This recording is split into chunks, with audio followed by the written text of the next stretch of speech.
महाभारत काल से जुड़ी ये कहानी उस वक्त की है जब पांचों पांडव धृतराष्ट्र की आज्ञा से राज्य पाकर द्रौपदी के साथ इंद्रप्रस्थ में निवास कर रहे थे। धर्मराज युधिष्ठिर के राज में प्रजा भी सुख शांति से रह रही थी। एक दिन युधिष्ठिर अपने चारों भाइयों के साथ राज्यसभा में बैठे हुए थे। उसी समय नारद जी वहां आ पहुंचे। उन्हें आए देख पांचों पांडवों ने उन्हें प्रणाम किया और युधिष्ठिर ने अपना आसन नारद जी को बैठने के लिए दिया। नारद जी बैठे और उन्होंने पांडवों को भी बैठने के लिए कहा। तभी युधिष्ठिर ने द्रौपदी को संदेश भिजवाया कि स्वयं भगवान नारद जी आए हैं। यह सुनकर द्रौपदी भी नारद जी से मिलने आ गई। द्रौपदी ने भी नारद जी को प्रणाम किया। तब नारद जी ने उन्हें आशीर्वाद देकर कहा, अब तुम अंदर जाओ।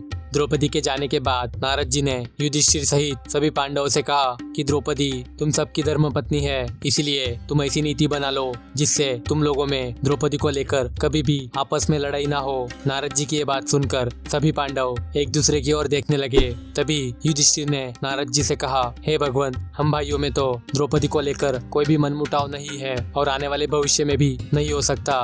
फिर भी आप ऐसी नीति बनाने के लिए भला क्यों कह रहे हो? हम भाइयों को आपकी बातें समझ नहीं आ रही।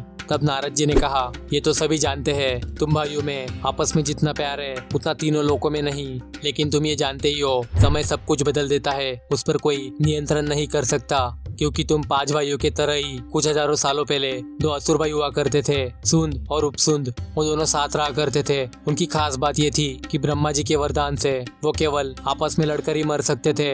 वो सारे काम साथ करते। उनका एक ही राज्य था और एक ही घर था।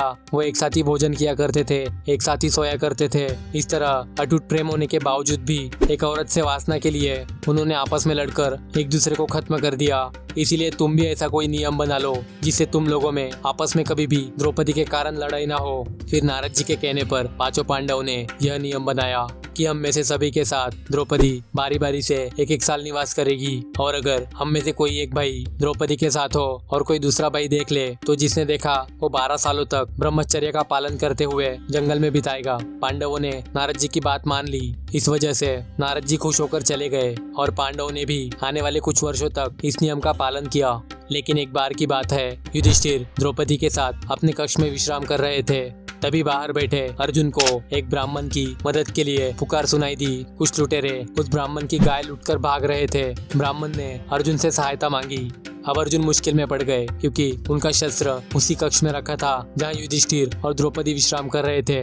लुटेरे गाय लेकर दूर भागे जा रहे थे। तभी अर्जुन ने नियम के विरुद्ध उस कक्ष का दरवाजा धीरे से सरकाया और उसी कक्ष में पहुंच गए जहां युधिष्ठिर और द्रौपदी विश्राम कर रहे थे। और वो अपने धनुष बाण लेकर कक्ष से बाहर निकल आए। फिर उन्होंने उन लुटेरों का पीछा करके ब्राह्मण की गाय लुटेरों से वापस लाकर ब्राह्मण को वापस लौटाई।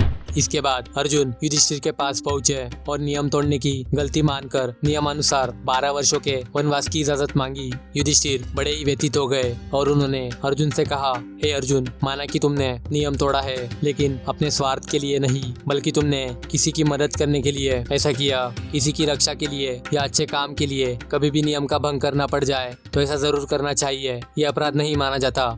तुम सजा के नहीं बल्कि तारीफ के हकदार हो। लेकिन अर्जुन ने कहा, हमें किसी भी हालत में धर्म का पालन करना चाहिए। और इतना कहकर अर्जुन ने वनवास की दीक्षा ली और अकेले ही 12 वर्षों के ब्रह्मचर्य वनवास के लिए चल पड़े।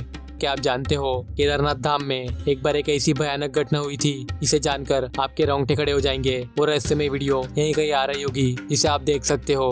तो दोस्तों, आज की इस वीडियो से आपको क्या सीख मिली कमेंट में जरूर बताना। वीडियो पसंद आया हो तो लाइक करना और ऐसे ही वीडियोस के लिए अभी चैनल को सब्सक्राइब करके बेल आइकन प्रेस करें। तो चलिए मिलते हैं अगले इंटरेस्टिंग वीडियो में। जय हिंद।